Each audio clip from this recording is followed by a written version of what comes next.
Muy buenas noches, señoras y señores. Bienvenidos a Verdad o Mentira, el programa que todo el mundo está esperando en la noche de los jueves. Aquí seguimos fieles como campeones, ¿no? Intentando cada semana trasladarles, pues hombre, lo que consideramos nosotros que puede ser noticia. Y hoy vamos a tener una noticia muy importante, porque la pregunta que nos hacemos mucho, ¿qué es lo que verdaderamente está pasando en Venezuela?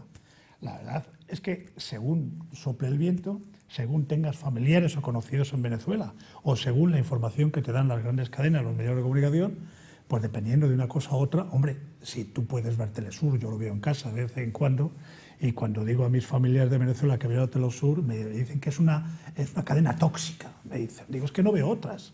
Dice, bueno, pues atente a lo que hay. Entonces, hablé con buenos amigos que tengo que ahora os voy a presentar y que les conocí sobradamente porque afortunadamente pueden disfrutar de un maravilloso programa que tienen desde el Riojano de Media Hora, Federico Luceno Pombo, muy buenas. Claudio, bienvenido no necesita a tu presentación, programa. Somos amigos. Hace muchos años. Le invito yo más a él que él me invita a mí, pero eso bueno, no es cierto. Yo creo que son celos profesionales, pero bien, al público eso también es verdad. No le importa mucho. También es verdad. Federico Luceno Pombo es un gran conocedor del mundo de Hispanoamérica. Durante 30 y tantos años ha dirigido el programa más longevo de la radiodifusión, no solamente en Canarias, sino en España, sobre temas iberoamericanos. Este año yo le he invitado a que continuase con un programa y todavía estoy esperando la respuesta. No entiendo por qué, me ha dicho que no.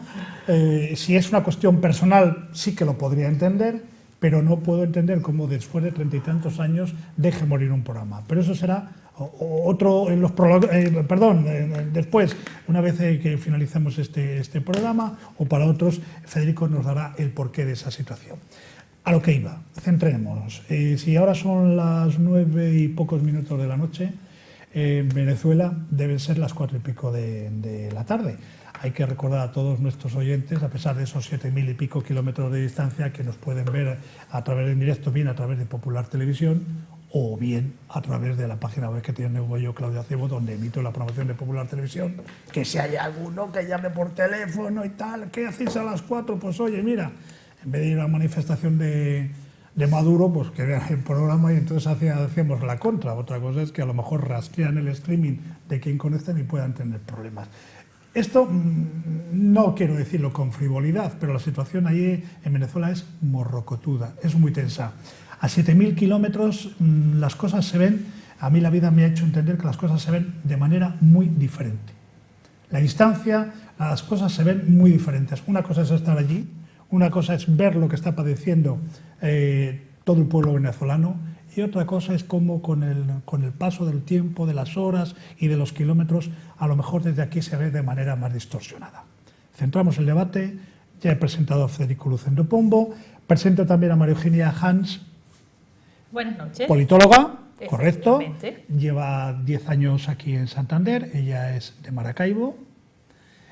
Su pareja no es de Cantabria, pero como dirían aquí algunos, como si lo sería, como si lo sería. Ya es más cántabro que muchos. Ya más cántabro, muy bien, y está aquí con nosotros y es una espera, lógicamente, al ser venezolana, pues es juez y parte también, ¿no?, en la situación. Ya más tenemos la fortuna de que ella tiene familiares allí, conoce lo que sucede allí y también la visión, lo que yo les estaba comentando a todos ustedes, la visión que tenemos en España de los problemas que hay en Venezuela.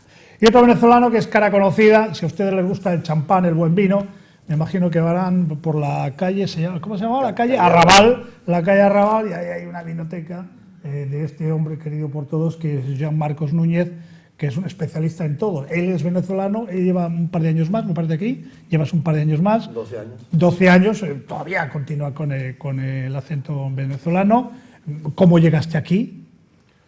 Yo llegué aquí hace 12 años, pero bueno, todos los años solía venir. Mi padre es de Santander y tengo mucha familia en Cantabria y hace 12 años decidí venirme a vivir aquí con mi familia. Bueno. 12, ¿no? Sí, 12. 12, estás encantado y ahí, insisto, Estoy encantado. entonces, vamos a ver, Gervasio lo entenderá, no es publicidad encubierta y que si hay algo que tiene gala esta televisión es ofrecer los mejores sitios. Entonces, de verdad, si ustedes quieren comprar vino, quieren comprar champán a buen precio, pues está este sommelier que, en fin, les va a dar, además con grandes premios en Canarias, ¿no? En Tenerife, en Adeje. Estuvo en el Hotel Bahía del Duque, que es un apartamento así, una pensión de mala muerte, con una posadita que hay, una posadita que hay en el sur de Adeje. Para peregrinos, para peregrinos. Correcto, es un albergue y ahí os dieron un gran premio, ¿no? Sí, bueno, hola, ¿qué tal? Buenas noches. Yo soy Gianmarcos y bueno, sí, estuvimos el mes pasado. Has dicho como aló, presidente, o sea que... Sí. Oye, ¿cómo? Ya vamos al tema, ya vamos entrando. Curioso, le he presentado Igual es el estilo, pero bueno, espero que no como el de aló, Todos se presidente, pegan, Es curioso como impactantes esos programas. Sí, bueno, lo que pasa es que normalmente doy catas de vino, entonces ya más o menos empiezo siempre así, ¿no? Pues sí, el mes pasado estuvimos en Adeje, estuvimos en un congreso de gastronomía y en un concurso de gastronomía en donde sacamos dos segundos premios y un tercer premio. Y la verdad es que fuimos la delegación Cantabria con más premios después de Tenerife, que era la organizadora. Bueno, después de la compensación publicitaria. Pero bien, muy bien. Que ha lugar, por eso lo estamos comentando. Vamos al lío. Oye, una pregunta. Quiero que me contesten primero, con tu permiso, Federico, los dos venezolanos. ¿Cuándo comienza el mal de Venezuela? ¿Y qué es el mal de Venezuela a 7.000 kilómetros de distancia? Bueno, eso es una historia, Claudio, que aunque la podemos resumir, comenzó desde los años 80. La bonanza petrolera paralela a lo que pudiéramos aquí haber llamado la burbuja inmobiliaria, donde todo el mundo se sentía rico, donde había... se distribuía la riqueza entre todos, hizo que desafortunadamente el mal de la corrupción empezase a germinar de mano de los líderes políticos. Como había mucho dinero y a todos se les repartía y se turnaba el poder y entre unos y otros cambiaba el presidente, recordemos que allá el sistema es presidencial, es un poquito diferente a lo que tenemos aquí, que es una monarquía parlamentaria, pero cada vez que cambiábamos, cada 5 años que cambiábamos de presidente, pues se turnaba, la corrupción se iba hacia el otro partido, pero más o menos estaba todo institucionalmente levantado como para que esas instituciones democráticas soportaran un poco esa desviación económica. Llegó un momento en que esa desviación económica se consiguió con una crisis de liquidez del país y la gente empezó a reclamar. Esto ya nos vamos hacia el año 89. Primero fue en el año 83, después en el año 83 hubo un corte económico, hubo un cambio. Nosotros nos llevábamos prácticamente la relación de la moneda venezolana con el dólar, que es nuestro referente, era 1:4. Es decir, por $1 nosotros pagábamos 4 bolívares. La capacidad monetaria del venezolano... Vale, te voy a pedir un pequeño esfuerzo que para ti no va a ser nada. ¿Podríamos situar los años, quién era el presidente, para que nuestros espectadores se centren un poquito más? En Venezuela teníamos, si vamos a hacer el símil de lo que es la política española, teníamos un partido que se pudiese parecer a lo que es el PSOE aquí, que es el Partido de Acción Democrática, y un partido que se pudiese parecer al PP, la anterior Alianza Popular, que es COPEI. En el año 83 estaba gobernando un presidente de COPEI. Pero con la crisis petrolera hubo que hacer un corte en la economía venezolana y el cambio del dólar, que era el primer referente, y siendo el petróleo nuestro primer y prácticamente único insumo de dinero, de entrada de dinero al país, pues eso se dobló. De 4.30 pasó a 8 y pico. Y ahí es donde empieza un poco la debacle económica que arrastra la debacle política y se empiezan a visualizar todos aquellos desperfectos del sistema que habían dejado colar la corrupción. En el año 89 el pueblo reclama tanto que se comienza a permitir que se haga elección directa de lo que serían los presidentes regionales de aquí, que son allá los gobernadores, y de los alcaldes. Antes esas personas eran nombradas por el Ejecutivo Nacional y eso fue una válvula de escape, de tranquilizar un poco sociológicamente al pueblo. Pero seguían los problemas de dinero y ahí ya estaba un presidente del PSOE, Carlos Andrés Pérez, muy amigo de Felipe González, amistad ideológica, amistad política, pero también aparentemente amistad monetaria, había de por medio algunas relaciones comerciales. Pero no fue suficiente ese drenaje político para la gente Y paralelamente se venía cocinando, cosa que desconocíamos la mayoría de los ciudadanos, un malestar dentro de las Fuerzas Armadas, que estalla en el año 1992, cuando Chávez, que era un teniente coronel de las fuerzas, de lo que es el ejército, aquí también el ejército de tierra, pues encabeza una intentona militar para cambiar el rumbo institucional que tenía Venezuela desde el año 58. No hubo dragón rápido, ¿no? No. Bien. ¿Qué pasa? El equipo no cambia, Claudio, no lo sabe. todo el equipo de Chávez logra conseguir el objetivo que se había planteado, menos el presidente, menos Chávez, y que atenta contra la vida del presidente Pérez. Lo hacen preso y en ese interín que el señor va de un sitio a otro, le dan la oportunidad de enfrentarse a una cámara y demostrar que es un hombre histriónico y que tiene una capacidad de comunicación que ninguno otro de los líderes venezolanos conocidos a este momento había manejado. Y es allí donde podemos hablar de la división cruenta entre la política venezolana contemporánea. A partir del año 92 cambia por completo el panorama, se agudiza el reclamo social y Chávez encarna ese reclamo social. Lo encarna con un discurso muy bien hilvanado, lo que todo el mundo quiere escuchar. Desafortunadamente, vuelve al poder el presidente que sería del PP, que era Rafael Caldera, por segunda vez vuelve al poder y muy presionado por la realidad política y la realidad económica del país, decide drenar nuevamente liberando a Chávez, que obviamente tendría que haber sido juzgado por ese intento de golpe de Estado que cometió. Y ahí sube a los altares, como quien dice, la figura de Hugo Chávez, que empieza a pasear por toda Venezuela en un coche, como está haciendo ahorita Pedro Sánchez, pero que según me mandaron un chiste, no sale de Madrid porque en la rotonda de Vallecas le dice que cruce a la derecha y él dice que a la derecha no. Y comienza a pasear por todo el país, Chávez, y a convencer directamente a la gente, en un discurso muy populista parecido al que tenía Pablo Iglesias cuando comenzó hace 3 años. Entonces, hay varios hitos. El más importante es el del 92 y el siguiente más importante es el del 98, cuando esa esperanza que él representaba se convirtió en una apuesta institucional porque el pueblo venezolano vota por él y lo nombra presidente. Muy bien, Gianmarcos, como puedes comprender, hemos hecho un polígrafo a María Eugenia. ¿Dice verdad, María Eugenia? Sí, es correcto, suscribo todo lo que dice ¿Al mi 100%? compañera. Al 100%, sí. Sí, exactamente al 100%. Lo único que, bueno, que habría que agregar es que a pie de calle el malestar era muy latente, las medidas económicas que tomaban los presidentes que estaban en ese momento eran medidas económicas de corte liberal y ese germen que se empieza a crear cuando sueltan a Chávez y se presentan las elecciones, se materializa cuando la oposición venezolana se divide, se desfragmenta, ¿no? Eso fue, digamos, el detonante de la llegada al poder de Chávez. Posteriormente a la llegada al poder de Chávez, Chávez propone digamos, una reforma de la Constitución y en esa reforma de la Constitución es cuando realmente se empieza a venir todo abajo, ¿no? Es decir, él se hace una constitución un poco a la medida, dando más poder en teoría al pueblo. Digo en teoría porque más adelante vamos a ver que es en teoría, que realmente el poder que se entrega no es tal y por eso tenemos en estos momentos el problema que tenemos y pues ahí empieza la época Chávez en Venezuela.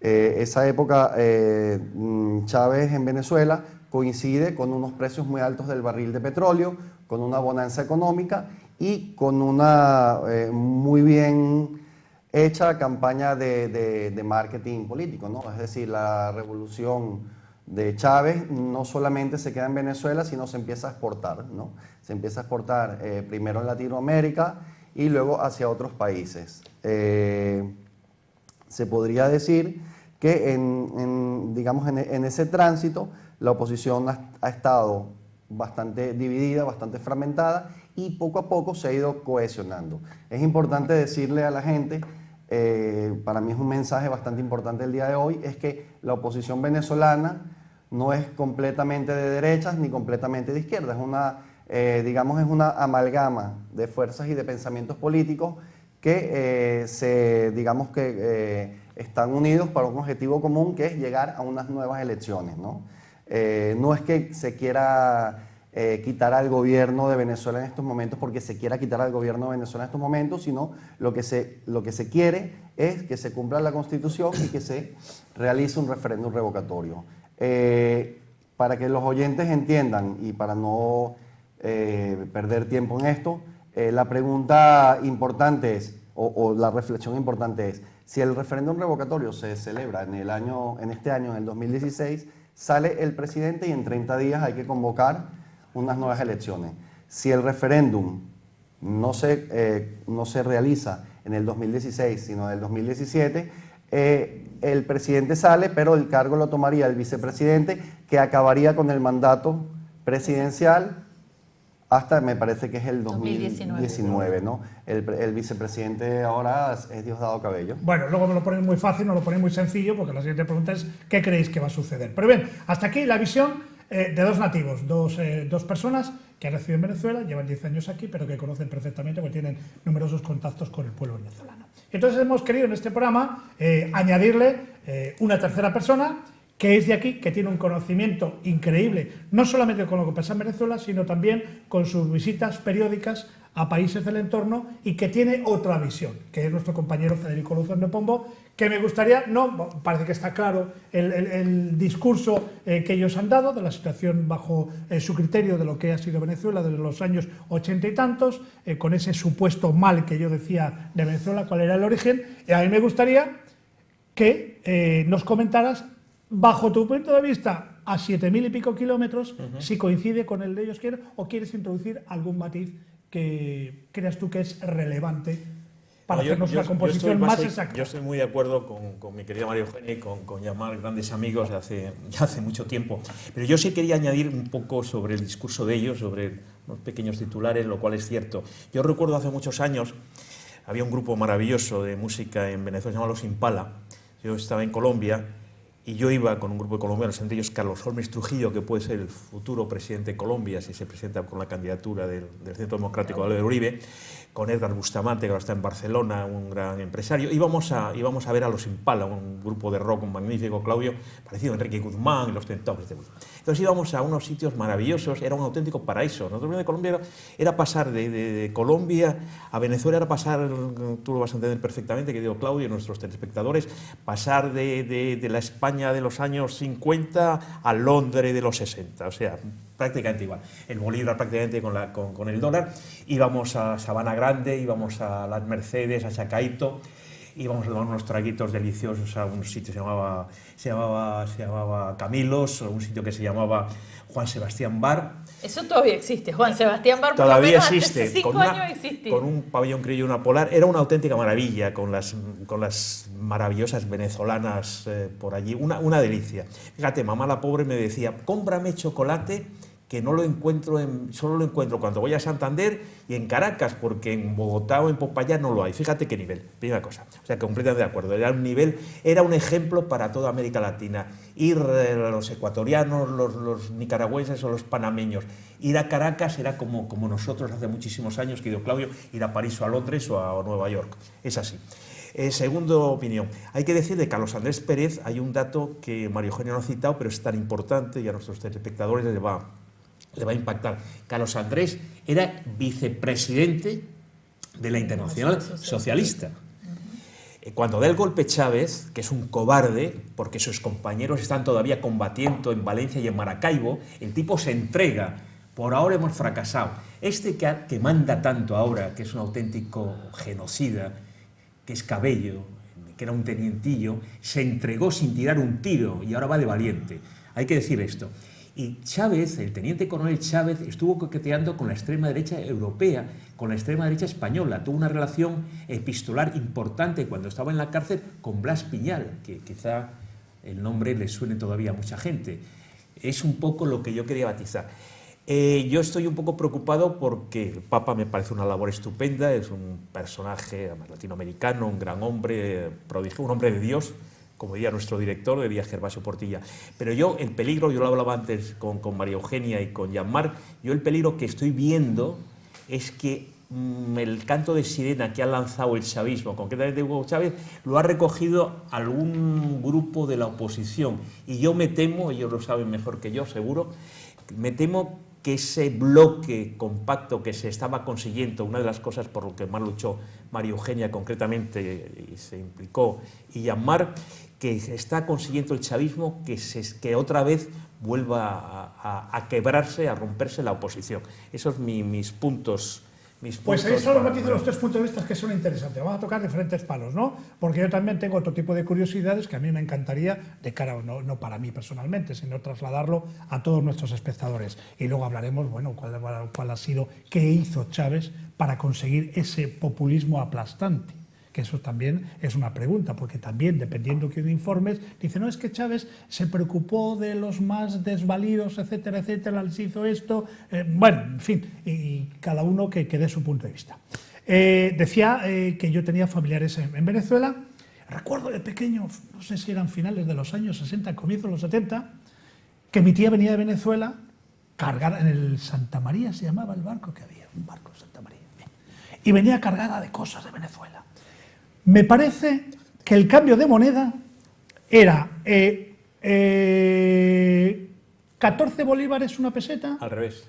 Al revés era, ¿no? Un bolívar 15 pesetas. Un bolívar 15 pesetas sí, no, era. venía más o menos. Más o menos. Sí, sí, bueno. Impresionante. O sea, comparado con las pesetas. Eso es correcto, no daban la muna. Fuerte. Eso te estoy hablando del año finales de los 60, comienzos de los 70. 2016 vienen mis primos, el otro día han estado en Madrid, digo, ¿cómo están las cosas? Dice, pues imagínate, para que nuestros espectadores, pues hombre, en el transcurso del tiempo se haga una composición del lugar de lo que has pasado en ese país, riquísimo, riquísimo a todas luces.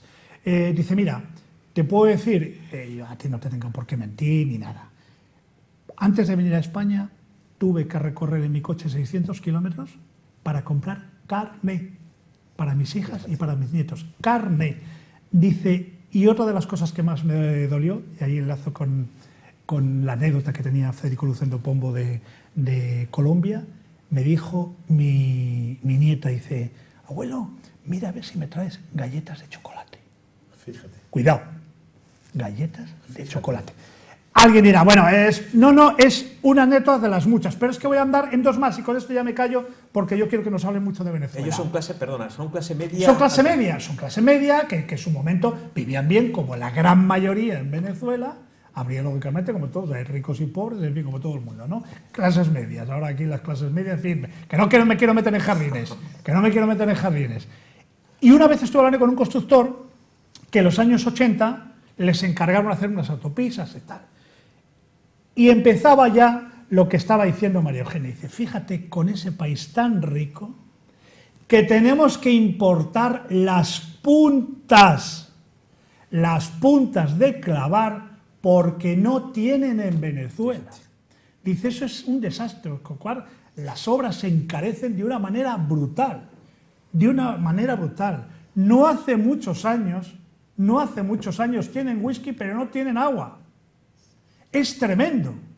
Y ya lo de los últimos años lo conocen ustedes tanto como yo. Fíjate, perdón, 30 segundos. Las mejores carreteras de América estaban en Venezuela, de La Guaira a Caracas, que lo hizo el general Marcos Pérez Jiménez. Que es el puerto que sirve a Caracas. Eran las mejores, pero con diferencia, las mejores carreteras de América. Me refiero a América Latina.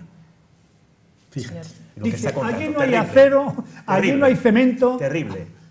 Bueno, la situación del país, Chávez fue progresivamente empeorándola desde el punto de vista económico, desde el punto de vista social y desde el punto de vista sociológico. Pero ¿cuál es el auge? A mí lo que me interesa de verdad, María, es que nos digas, bajo tu criterio, ¿por qué esa explosión de Chávez?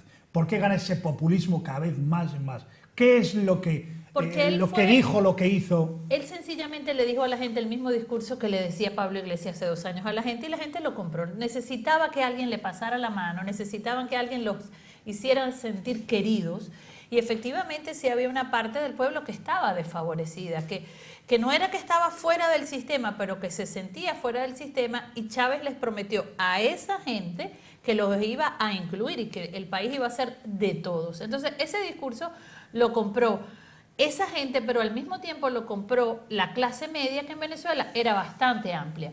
La diferencia, las primeras elecciones de Chávez, que fueron en el 98, las ganó Chávez por 10% de los votos. O sea, que no fue una diferencia abrumadora. Todavía se veía que el país tenía una parte pensante, pero también a Chávez lo arropó un grupo de la intelectualidad muy de izquierda, aunque al principio, como bien decía Federico, él jugueteó, él ideológicamente no pertenecía, no era adepto de verdad a ninguna corriente, él era un poco acomodaticio. Un día en la televisión decía que él era maoísta, al día siguiente él decía que él era cristiano, él era cualquier cosa que le convenía en el momento. Y ese discurso lo fue comprando mucha gente que votó por él, que le votó, pero que a la vuelta de la esquina, por lo menos toda la intelectualidad, pues prácticamente lo dejó solo. Pero, María Eugenia, tiene que haber algo más. Ese fervor de esa clase popular, de esa clase empobrecida, de esa clase edad, ¿qué les dio más para que...? No solamente eso, sino la identificación sociológica de esa persona samba, muy parecido a ellos en la clase baja, físicamente, con un lenguaje no parlamentario, su señoría, no sé qué, sino muy llano, un lenguaje de estar en tu casa, con muchas obscenidades en algunas ocasiones, hizo esa cercanía comunicacional, porque la gente los veía por televisión, pero sentía que lo tenía sentado en la mesa en su casa, que estaba tomándose una cerveza con ellos. Me suena, yo he visto programas de la tele aquí que me suena muchísimo. Y entonces, desafortunadamente, la gente lo compró lo suficiente como para posicionarlo allí. Después de allí, la historia hizo que implosionara, él hizo que implosionara el sistema. Y ahí hay un paralelismo, lo que pasó en Venezuela con el 98, con lo que nos está pasando recientemente en la historia española. Desde hace 2 años para acá, yo particularmente y con preocupación veo que los discursos de estos actores de la nueva política se parecen mucho. Pero en España está pasando esto por errores que hemos tenido en España. Y ahora te hago la otra pregunta. Chávez me da la sensación que no surge porque sí. Aquí sale Podemos y Ciudadanos por errores de la clase política dominante. Igual que allá, claro. igual Bien, que allá. por eso te quiero decir que me gustaría también, si es que es así, en la situación de Venezuela, que tú lo dijeras. Porque, bueno, aparece desde el momento Chávez, el teniente... que no son sé qué. hongos, que no son No, hongos, que hay no, motivos. no. ¿Por qué? Claro, hay algo ahí, Hay algo así. hay algo que emerge. Hay una tierra... Sí, bueno, lo que está claro es que Chávez, y bueno, y no hablemos solo de Chávez, sino todo el movimiento que le engloba, supo materializar todo un descontento político, apoyándose en todos los puntos negativos que tenía digamos, la anterior política, ¿no? Al materializar todos estos puntos negativos y dirigir su discurso hacia un sector de la población que está descontento, que realmente se ha dicho que tiene que ver con clases sociales, pero que se sabe que no solo tiene que ver con clases sociales, sino con gente en general de distintas clases sociales que está descontenta con, digamos, el sistema en sí. Él lo sabe materializar. Luego él funciona con un discurso... Pero los demás que hicieron, estaban en otras guerras entre ellos. Hombre, los demás no supieron reaccionar en el momento adecuado, ahora es cuando están reaccionando. Ni ver la peligrosidad del sujeto. no No se supieron vio- medir. No se vio en su momento digamos, el alcance Sí, le político subestimaron totalmente. que iba a tener esto. Y vuelvo y repito, y es muy importante este dato. Cuando empieza Chávez, y según transcurre, hay una bonanza, o digamos que hay un barril de petróleo a unos precios altísimos. Y 180 realmente yo creo que era. Llegó ya hasta está, 180. ya está. 180, ya Claro, está 60. realmente, con un barril de petróleo a $180 no necesitas nada más. Posteriormente, hay una destrucción del tejido empresarial venezolano y un empobrecimiento, digamos, de la industria en Venezuela. Al empobrecer la industria en Venezuela es cuando llegamos al momento que estamos llegando de que hay una falta de bienes de consumo, ¿no? Y hay una hiperinflación, pero es una hiperinflación muy extraña. Los economistas tendrían que, bueno, que es un tema de estudio porque es una hiperinflación sin consumo. O sea, es algo bastante extraño, ¿no? Porque hay una devaluación increíble de la moneda que se va, digamos, tapando los parches con aumentos salariales, pero luego no hay bienes de consumo, ¿ok? Al no haber bienes de consumo, lógicamente, es una inflación que no se sabe bien qué es lo que ocurre.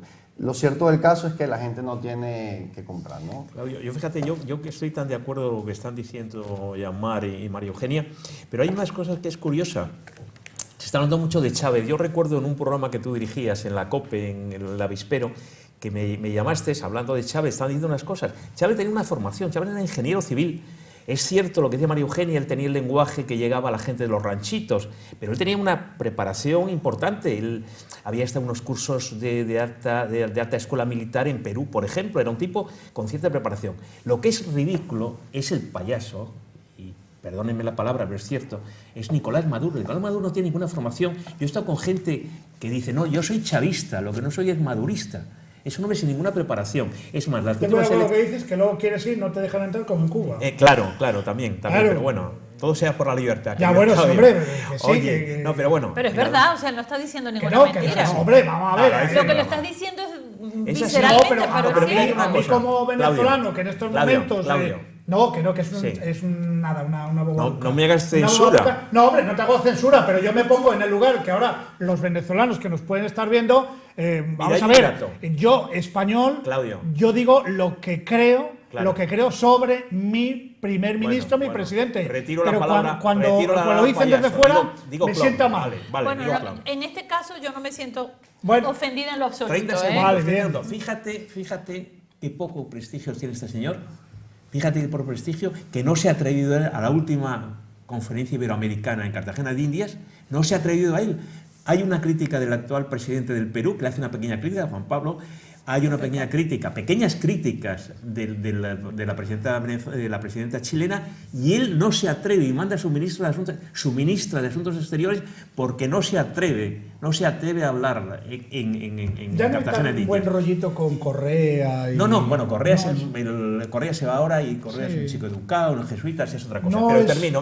Sí, perdón. Fíjate el éxito de la oposición, que ni en Barinas, ¿no? Es donde es Chávez, ¿no? Sí. Ni en Barinas han ganado los chavistas, los maduristas. Ha ganado la oposición. En la tierra natal de Hugo Chávez ha ganado la oposición, querido Claudio. Bueno, lo que ha dicho Federico es verdad, es como puño. Lo que pasa es que como yo tengo confianza con él Sí. y él conmigo, hacemos nuestra Donde hay confianza cosita. da asco. Que Fijaros- No, pero lo que ha dicho Federico tiene más razón con él. ¿Qué querías decir? Fijaros un apunte rápido para que veáis qué tan alejadas están las partes de la oposición y el gobierno, ¿no?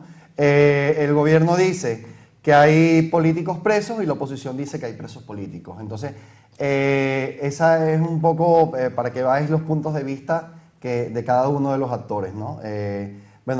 Ahora están con el tema del diálogo, ¿no? Ya hemos pasado de Chávez, ahora estamos con Maduro, como... Pero ¿quién quiere ganar terreno? Porque en el momento que entra en la iglesia de mediadora, Maduro, hombre, entra el Maduro. bonificado, o sea, Hombre. ¿qué quiere ganar de cara al exterior de Venezuela? Que por eso decía, no sé cuál decía, me parece que era Federico el que decía que muy bien, a mí le parece muy bien, que desde el Vaticano se quiera, pero que hay que andar... ha quebrado la oposición. Fíjate María una Eugenia. cosa, la Iglesia se había convertido en un actor político también, un actor político muy activo defendiendo... Antichavista. Antichavista, sobre todo defendiendo los derechos humanos, no solamente de los políticos que están presos, que sí son presos políticos, porque los juicios que los han llevado a estar retenidos, además no están retenidos en cárceles civiles, porque estos presos no son militares y los tienen en instalaciones militares. Entonces la Iglesia había ocupado una posición prácticamente política, y lo que hace este diálogo es neutralizar a la Iglesia, que todavía tiene mucho peso dentro de la sociedad venezolana y que ha sido el cobijo que la mayoría de los venezolanos creyentes pero no practicantes al cual han venido recurriendo, porque ya no hay que hacer. Entonces la gente dice, bueno, vamos a rezar, vamos a hacer cadenas de oración, y entonces la Iglesia, que era un actor político... La pregunta mía, perdona María Eugenia, la pregunta mía es si creéis que digamos que al entrar la Iglesia de mediadora puede, bajar la temperatura de Maduro y que se adecúe más a la legislación vigente y no a su propia legislación de la República Bolivariana. No hay muchas esperanzas. Lo Por que se ha visto es que por lo menos esta semana se han enfriado los fervores de ambos lados. exacto. Esta semana. La Mesa de la Unidad Democrática es una unidad muy polivalente porque están reunidos en un mismo espacio, que lo único que no comparten es el afecto al gobierno nacional por razones políticas, jurídicas, sociológicas, cualquiera. Ahí hay de todo. Y ahí habían logrado establecerse una cierta unidad. Y esta semana le han dado a la mesa, a través de la intercesión del Vaticano, le ha dado la oportunidad al gobierno a que rectifique. Pero una sola semana. Entonces, esta semana se han enfriado los calores y esa manifestación que supuestamente iba hoy al Palacio Presidencial de allá ha sido suspendida. Pero la semana que viene le han pedido, como contrapartida al gobierno, que regenere las autoridades del órgano electoral y que se reanuden los calendarios electorales para el referendo revocatorio, que muy bien explicaba Jan, que tiene que hacerse este año. Pero María Eugenia y Jan, algunos de nuestros espectadores están diciendo, muy bien, ya nos han centrado, nos han situado con el auge de Chávez y con sus clases populistas. Pero la realidad que nos dice ahora, en 2016, las noticias que tenemos, es que los supermercados carecen absoluta de lo más básico. Y mi pregunta es, ¿cuál está siendo la reacción de esos populistas que auparon a Chávez y que ahora me imagino pues que tendrá muchísimas dificultades para los pañales, para las primeras necesidades? A pesar de eso, ¿siguen apoyando a Maduro o están virando hacia otras posturas? Vamos a ver. Es que eso es un tema, el tema... todo el mundo tiene una cartilla especial para ellos. No, todo el mundo tiene, en estos momentos, todo el mundo tiene que perder. Es decir, ¿por qué no se convoca el referéndum revocatorio, que sería una salida pacífica y constitucional al problema? Bueno, al problema o a la situación. Lo primero, porque el CNE invalida parte de las firmas que se reúnen para convocar el referéndum revocatorio. La Constitución dice que el referéndum revocatorio se puede activar con el 20% de la firma. Luego se saca un as bajo la manga que tiene que ser el 20% de las firmas, pero de cada estado, ¿no? Con lo cual empiezan a ocurrir irregularidades, por decirlo de alguna manera, y todo con la finalidad de retrasar el referéndum revocatorio, ¿no?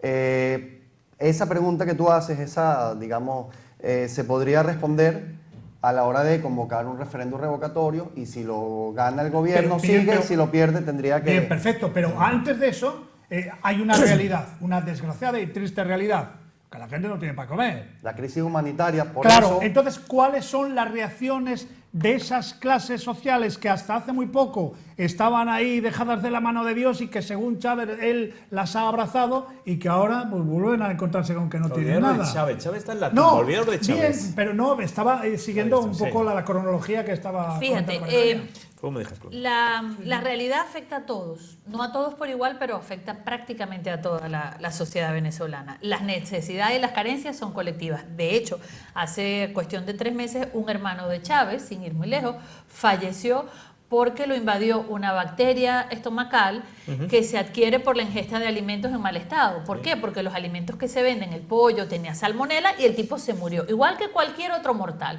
O sea, que afecta a todos los niveles, políticos y económicos. ¿Qué pasa? Que ahorita la sociedad está aún más dividida. Hay muchos chavistas y maduristas que callan y siguen diciendo que es el imperio el que nos tiene cerrados, cercados, igual que ha habido un bloqueo en Cuba. Pero callan si no tienen necesidades. No, con todas las necesidades del mundo, comiendo una vez al día. Pero es que estos son los del imperio, que igual que han hecho con Cuba por 60 años, no dejan que nos lleguen los alimentos a nosotros. Y esa misma perorata que funcionó en Cuba, la implementan en Venezuela y se la creen, porque claro, el ámbito espacial de la gente y su cotidianidad es muy limitada, no tienen una referencia que les permita darse cuenta que el mundo está más allá de lo que ellos les dicen. Y otro tanto por ciento, según dicen las encuestas de Keller, que es un conocido encuestador, un señor que hace muchos años trabaja en ello, es que hay un descontento dentro de las masas populares por la mala gestión económica del gobierno de Maduro, que ha venido perdiendo popularidad, haciendo que primero el Partido Socialista Único de Venezuela, que era el partido de Chávez, pues decrezca mucho en la intención popular que se manifestó en las elecciones parlamentarias, que gana la oposición, y por tanto es que cortan e inhiben toda posibilidad de que se celebre el referendo revocatorio, porque saben a todas luces que ese descontento va a hacer que en las urnas se pierda el revocatorio. Entonces sí hay un descontento manifiesto, pero todavía hay una gente que por corazón, por convicción chavista, le achaca la culpa de lo que está sucediendo a elementos externos y no se dan cuenta que son los elementos internos y la mala gestión política de la economía nacional las que en realidad hacen que el país esté como esté. Yo fíjate, yo siguiendo, es que es comodísimo estar con María Eugenia porque ella te va dando los argumentos y es cierto, además, cuando habla de la oposición es perfecto, fíjate, la oposición, y estás hablando un poco comparando de alguna manera con la transición española, querido Claudio, la oposición en este momento venezolana está de los antiguos guerrilleros castristas, como Teodoro Pekov, como gente que ha combatido, bandera roja, que ha combatido en el monte en la época del gran auge del guevarismo, en los años 60, etc., a la gente casi seguidor de Pérez Jiménez, que aquí que sería la gente de Le Pen, para entendernos en español. Es una cosa. Hay otra cosa que a mí importa. Habla de la lucha de la burguesía. No sé qué. Él ha creado una nueva burguesía, que ya creo que se llaman los boliburgueses. Se ha creado unos nuevos ricos que hace poco ha estado un pariente de Chávez aquí, perdón, de Maduro, ha estado en la calle Serrano en Madrid. Claudio, en una tarde se ha gastado 60.000 euros en objetos, en relojes, en bicicletas, en fin, en todo lo que ha podido. O sea, esas cosas.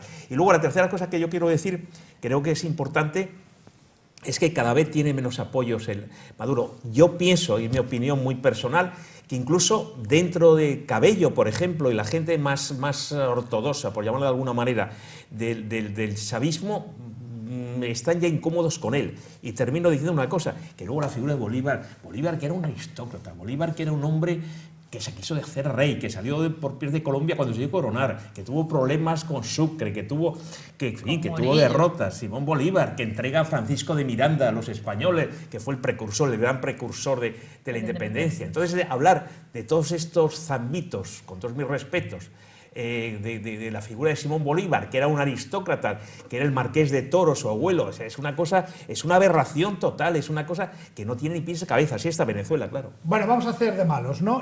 No quiero ningunear a nadie, pero desde el propio Venezuela, que estén a favor o en contra, dicen que, claro, poner en la misma línea de altura a Maduro que a Chávez es, pues hombre... es un sacrilegio. Es un sacrilegio. Bien, estamos de acuerdo. Y dicen los, no sé si los que conocen la realidad, yo a 7.000 soy prudente, y es lo que os pregunto a vosotros. Dicen que Maduro es, insisto, con todo el respeto, los venezolanos utilizo símiles que tenemos en España. Que Maduro es un monigote del señor, el jefe del Congreso, que ese es el que controla. Un señor que ha sido un poquito gordo. Cabello, el teniente Cabello. Que ese es el que controla. El valiente Cabello. Porque luego está el señor ese mayor, el que hacía entrevistas a Chávez, que le sigo viendo José por ahí. Que a ese le sigo viendo por ahí, que a lo mejor es el ideólogo. José Vicente Rangel. Que ese debe ser el ideólogo. Pero que el que controla todo es... Sí, el teniente, yo te digo que no tiene un tiro, vamos. Le llaman pistola virgen, le llaman en Colombia, porque es que se entregó sin tirar un tiro. El pistola virgen. Y que es el que controla. Sí. Hombre, en todo caso, también lo importante de esto es que hay pocas opciones en estos momentos. Una es que ambos actores están obligados a negociar para no llamar a un baño de sangre. ¿Pero negocian porque tienen presiones o porque, ¿qué hay que ahí que no sepamos? Hay que lograr el referéndum revocatorio, digamos que sería la opción 1, ¿no? Ir a un referéndum revocatorio. Para que a lo el mejor pueblo... Cabello está encantado de que se firme eso para que él se pueda presentar. Son las medidas dilatorias que hay en estos momentos para que se realice el año que viene. Bueno, eso es una opción. Digamos que la opción adecuada es que se realice este año para nosotros. Luego, otra opción, no menos que está allí, es que se vaya, que el pueblo vaya a Miraflores, y eso puede desencadenar un baño de sangre. Y la tercera opción es seguir como estamos desde hace unos cuantos años en el tira y encoge, ¿no?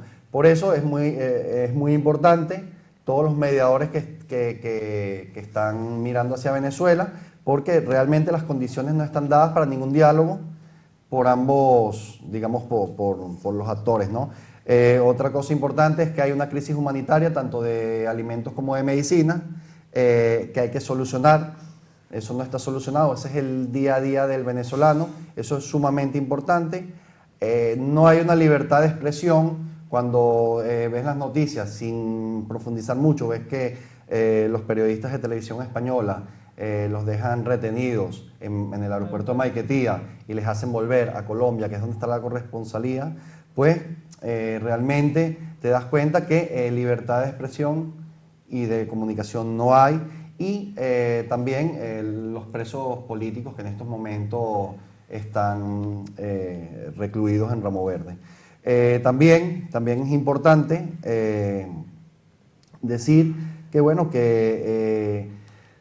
si no hay mediación y digamos que los factores no llegan a buen término, va a ser un problema todavía mayor el de Venezuela.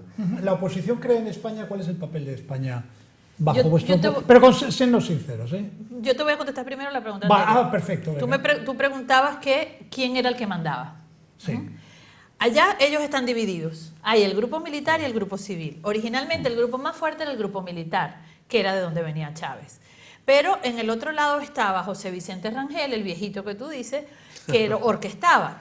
Entonces, esos dos grupos siempre han estado un poco enfrentados y Chávez los mantenía controladitos. Muere Chávez y en vez de subir, de mantenerse en el poder, el grupo militar asciende el tontorrón de Maduro, porque es el que le da la venia el comandante Castro.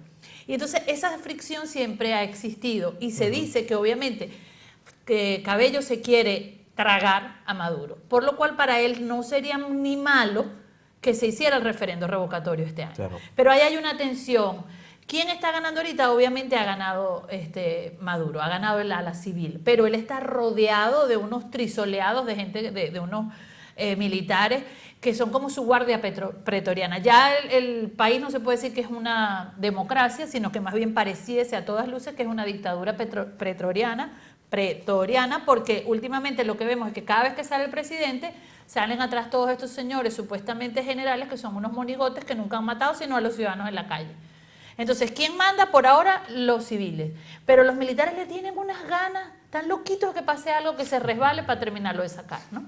En cuanto al rol de la política española y de la mediación española, pues está un poco dividido, porque se da la situación que ha sido al único expresidente. Han participado en el proceso de mediación expresidentes como Fox, que recientemente nos visitó en Cantabria, el expresidente Leonel Fernández de República Dominicana, el expresidente Torrijos de Panamá y el expresidente también Rodríguez Zapatero de Colombia. Los otros expresidentes han tratado de tener acceso a Leopoldo López, que es la figura emblemática de la oposición y más contundente en cuanto a las acciones que solicita.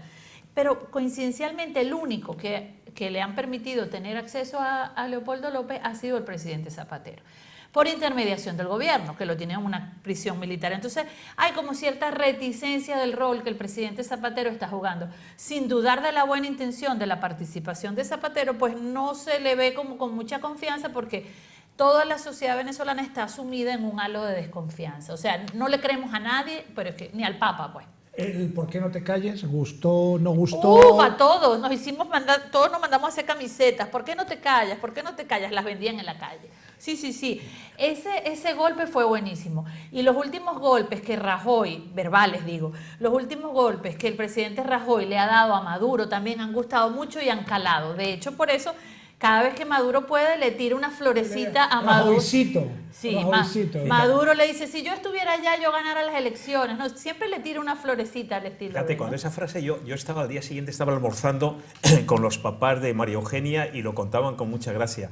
Yo quiero decir una cosa, María Eugenia, que es que a veces se pasa de modesta, María Eugenia está, y te digo para que enriquezca esta mesa, María Eugenia está en la historia parlamentaria de Venezuela, porque María Eugenia fue la diputada, yo no sé por qué lo dice, no más lo dice, joven. lo tiene que decir su padrino. María Eugenia fue la diputada más joven del Parlamento venezolano. La segunda más joven. Porque el primero fue Enrique Capriles. Maracucha, y luego Maracaibo. El primero fue Enrique Capriles. Bueno, yo no sé si ya eso habrá cambiado, porque ahora es tan fácil acceder al Parlamento. Pues, hay un dato que yo quiero, cuando hablo del ejército, hay una cosa que a mí me desconcierta, y lo hablo muchas veces con Yanmar y lo hablo con María Eugenia, hay una cosa que me desconcierta. El triunfo espectacular de la oposición al chavismo, al madurismo, fue espectacular. Y el ejército tuvo una postura neutral, realmente exquisita.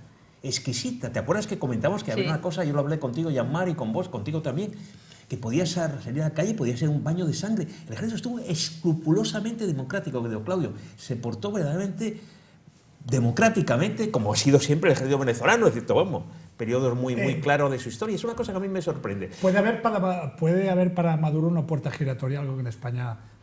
Pues eso es lo que quisiera. Tendría que hacer una cosa. Y la esposa, sí. Que habláis de Maduro, también terminó, de Zapatero. La esposa de Leopoldo López, la esposa dijo que las condiciones de Leopoldo Maduro, de Leopoldo López, que por cierto es descendiente de Bolívar, cuando él habla con él y se vuelve a España, las condiciones que tiene el preso político Leopoldo López son peores que antes de que llegase allí. Pero lo ha dicho la esposa. Lo que comentaba, con esta tensión que en estos momentos estamos viviendo y que nos están dando nuestros invitados a este programa, ¿creéis que se puede estar gestando una salida airosa a Maduro? Desde hace tiempo, aparentemente, se viene gestando. ¿Por qué te ríes? No, porque yo considero que no, que de momento no, que eso va a haber que lucharlo, va a haber que negociarlo, va a haber que negociarlo y bueno, ya han pasado 18 años desde cuando ganó las elecciones Chávez y a nivel de votos en estos momentos no tienen la mayoría de votos y eso es algo que hay que decirlo porque contundentemente se ganó en la Asamblea Nacional la oposición. De tu vecino.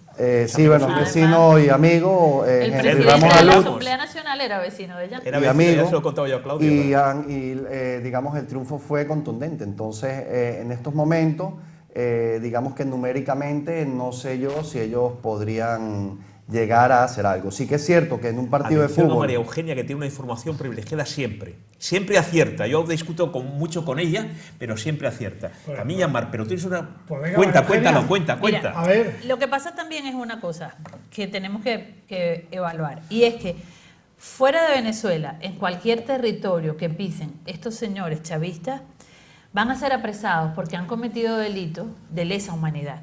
Procesos que ya se están incoando en la Corte Penal Internacional y otros procesos judiciales abiertos en cortes norteamericanas por el tráfico de drogas. Entonces, claro, yo poniéndome en la situación de Maduro, digo yo, ajá, ¿pero qué hago? O muero con las botas puestas aquí o salgo y me meten preso.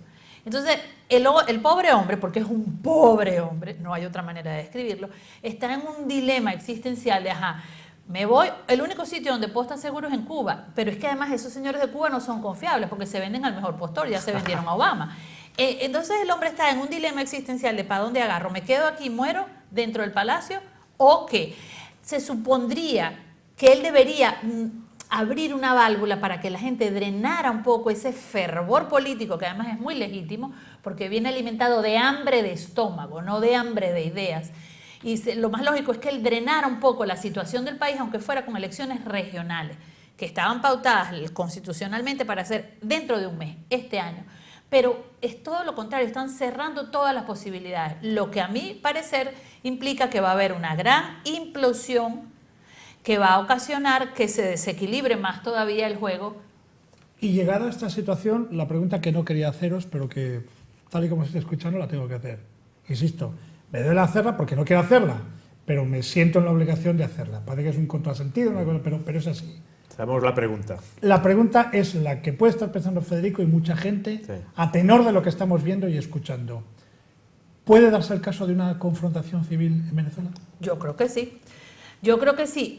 De hecho, es lo que pasa todos los días, Claudio. Pero como ahora son los conflictos internacionales. Acuérdate que en la Segunda Guerra Mundial, en la Primera Guerra Mundial, mataban a mansalva a todo el mundo. Y ahora los conflictos son más teledirigidos, más objetivos targetizados. En Venezuela es lo que pasa todos los días. Todos los días matan a uno, matan a otro. El número de muertes anuales en Venezuela por causas violentas se eleva a más de 30.000 personas. O sea que si tú ves de facto, ya el país viene sufriendo una guerra civil, muchas veces encubierta. Y dicen, no, que apareció el periodista tal que trabajaba para tal cadena de noticias, o el gobernador tal amaneció muerto en tal sitio, o el alcalde tal. O sea que ya hay un enfrentamiento político encubierto, pero que ahora lo que puede pasar es que se magnifique. Sin embargo, he de decir que la gente y la sociedad venezolana ha aprendido, con todo el dolor, primero, no a resignarse, pero sí a manifestarse de una manera más organizada. Y pues eso es lo que está haciendo que hasta ahora no haya habido una gran explosión, porque intentos de la parte del gobierno de exacerbar los ánimos para que la gente haya un enfrentamiento, porque ellos saben que ellos tienen las armas, que ellos tienen las de ganar.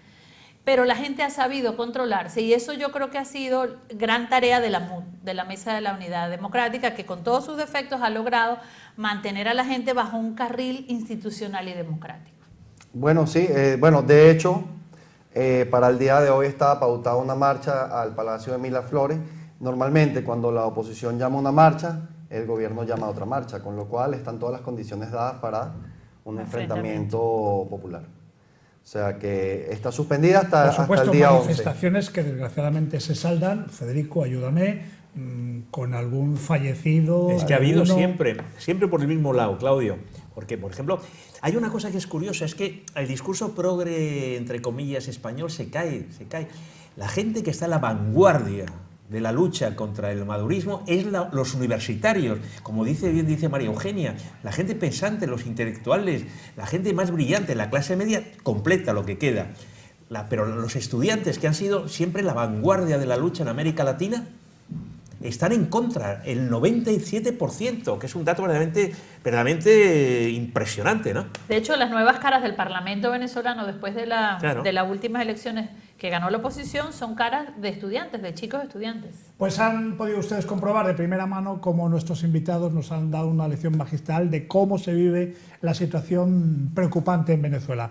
1.000.000 de gracias, como siempre, Federico Luceno Pombo. Espero que me invites más a tu programa que yo al mío. María Eugenia, que ha sido un placer escucharte. Jan, gracias. Iremos por ahí a tomar un buen vino por tu biblioteca y en la calle Raval. Y ya les comento a todos nuestros oyentes que la semana que viene vamos a hablar del año jubilar. Vamos a tener a nuestro consejero de turismo, a Francisco Martín, vamos a tener al alcalde de Potes, a Javier Gómez, y estará un buen periodista, Jesús Herrera. Hablaremos, vamos a preparar ya, queda muy poquito ya para este año jubilar. Muchísimas gracias y hasta la próxima semana.